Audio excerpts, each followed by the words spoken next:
So, guys, the news has finally dropped and it's official. Liam Rosenior is the new head coach of Chelsea Football Club. A 6-year deal, long term commitment, and big responsibilities. And let me say this clearly from the start, my issue is not with Liam Rosenior. In fact, I want to put this out there early that I will back him. And I urge Chelsea fans to back him too because whether we like the appointment or not, he's now our coach and he will need our support in what is probably the most toxic, chaotic environment Chelsea has ever been in. But, and this is a big but, yeah? Backing the coach does not mean calling off the protest that is scheduled for the 17th of this month. It does not mean letting the owners and sporting directors off the hook. Because the problem that we have at Chelsea is way above the coaching aspect. The club in itself has a structural disease, and the managers are just the symptoms. Tuchel couldn't work with them. Lampard couldn't.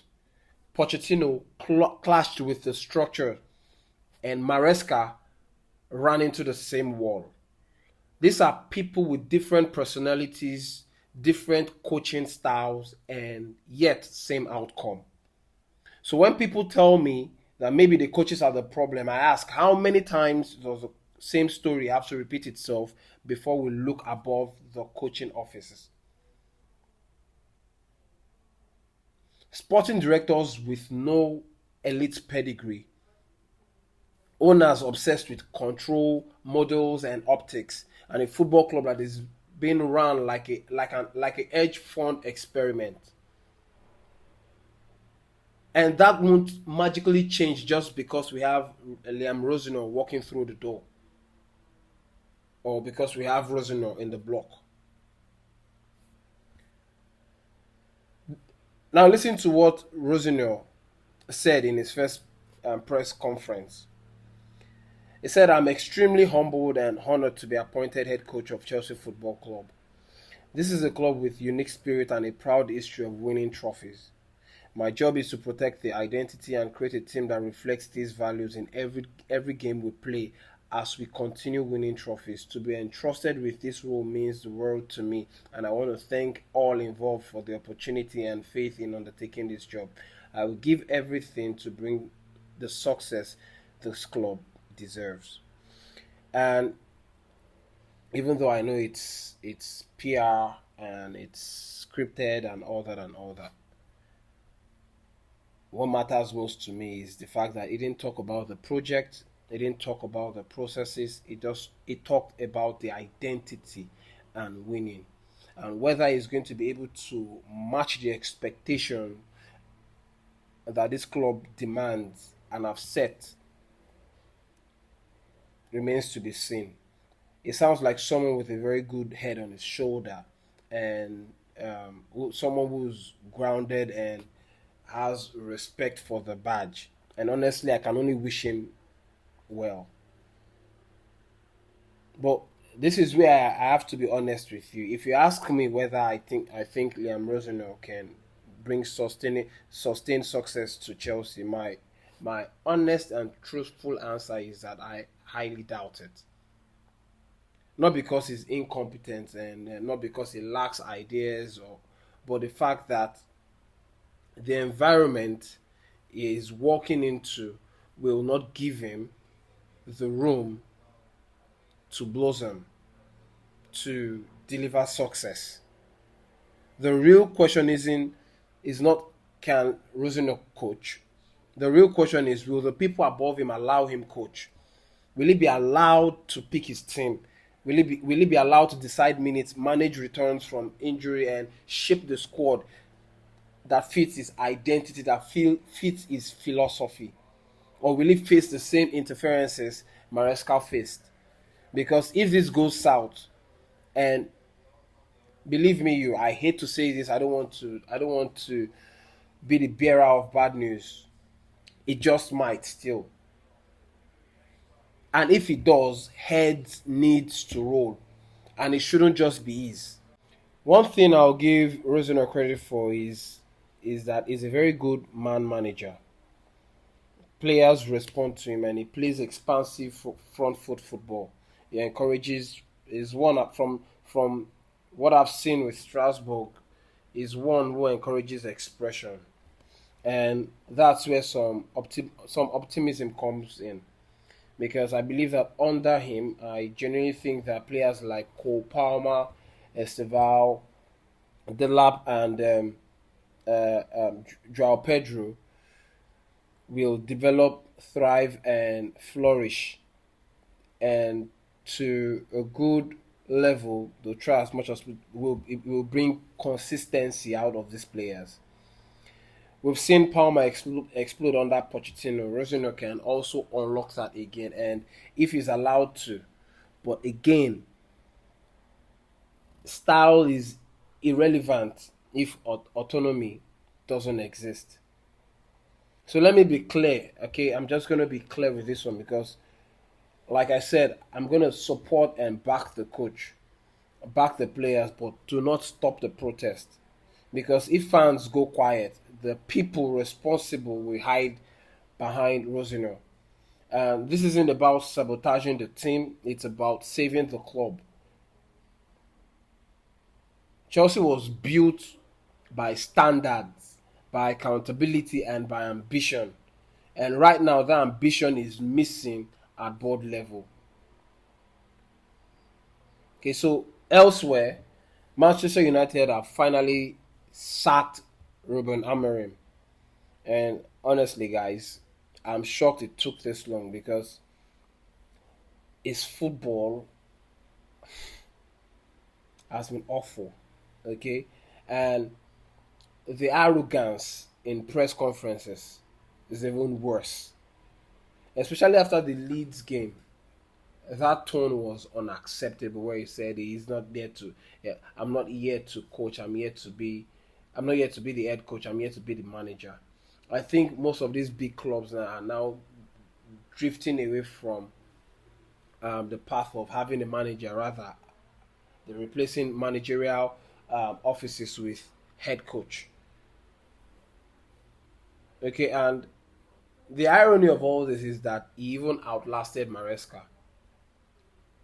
This is where football fails, never fails to amaze me, to be honest. And if people are thinking because Maresca has left Chelsea, so it's going to be going to Manchester United, it can never happen. The reason is, if he couldn't work with Chelsea, if the marriage between Maresca and Chelsea couldn't work, there is nowhere in hell that it's going to work with Manchester United, where where everything is a mess. It's messier than Chelsea. The only thing that we're looking at is that come the end of the season, do we think that Pep Guardiola will vacate the office, his position, and Maresca step in, or maybe he's probably going to go abroad? Okay, and then to for the game against Chelsea traveled to the Craven Cottage to take on Fulham in the Premier League clash.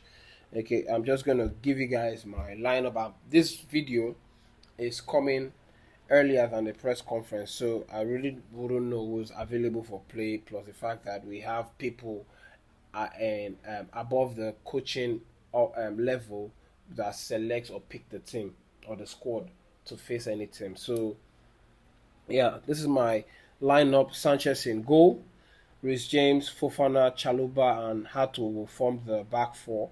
And I believe that this back four will bring balance, physicality, and control. And then in midfield, the midfield pivot will be Caicedo and Enzo Fernandez. And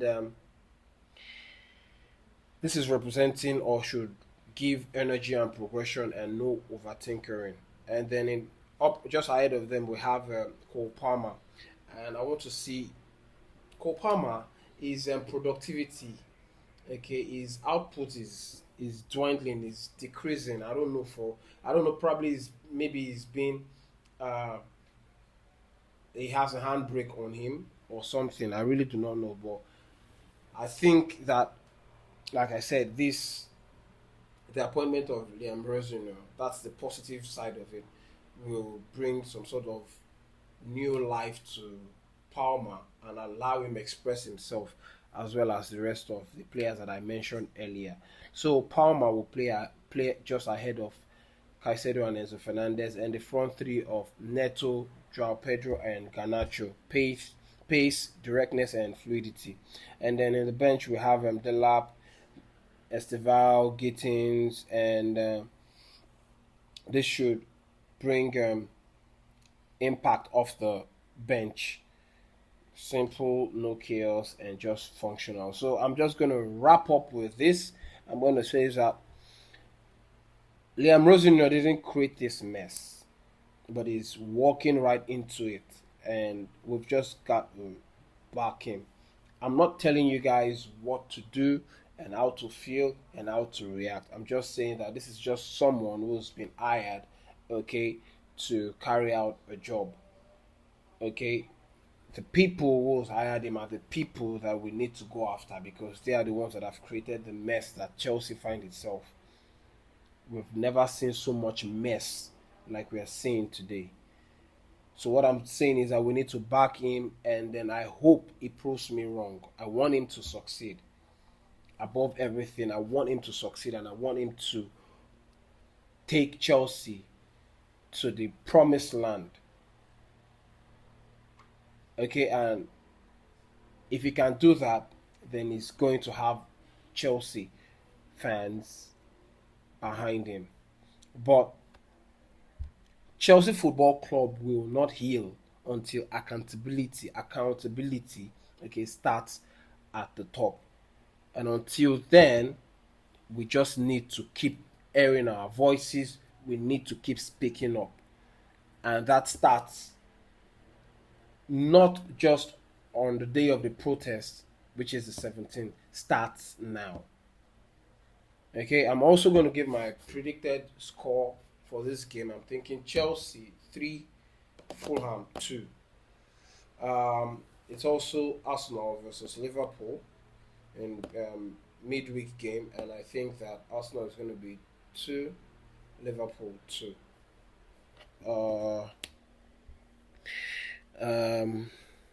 Who else will be playing?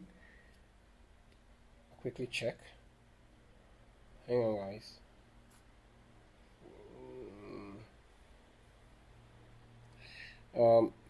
Manchester City. This is just going to be 3 points because I don't think Manchester City will want to draw this game again. So I'm thinking Man City versus Brighton at the Etihad. I think Man City should win 3-1. I'm going to go with who else? Manchester United versus Burnley versus Manchester United. I think Manchester United should win. And Newcastle against Leeds, I think it's going to be 2-2. Let me know what you guys think about everything that I've said in the comment section below. Don't forget to like this video and share because it's the only way you guys can help this channel grow. And I really want to hear your thoughts in the comment section as regards the appointment of Liam Rosenior and what you guys think will be the way forward for Manchester United after the sacking of Ruben Amorim. I'll be here to give you guys my match reaction just immediately after the game, so don't forget to check out this space and don't forget to turn on your notification bell so that you're notified soon as I put a video out there. Until then, it's Chelsea first, rivals next. Peace.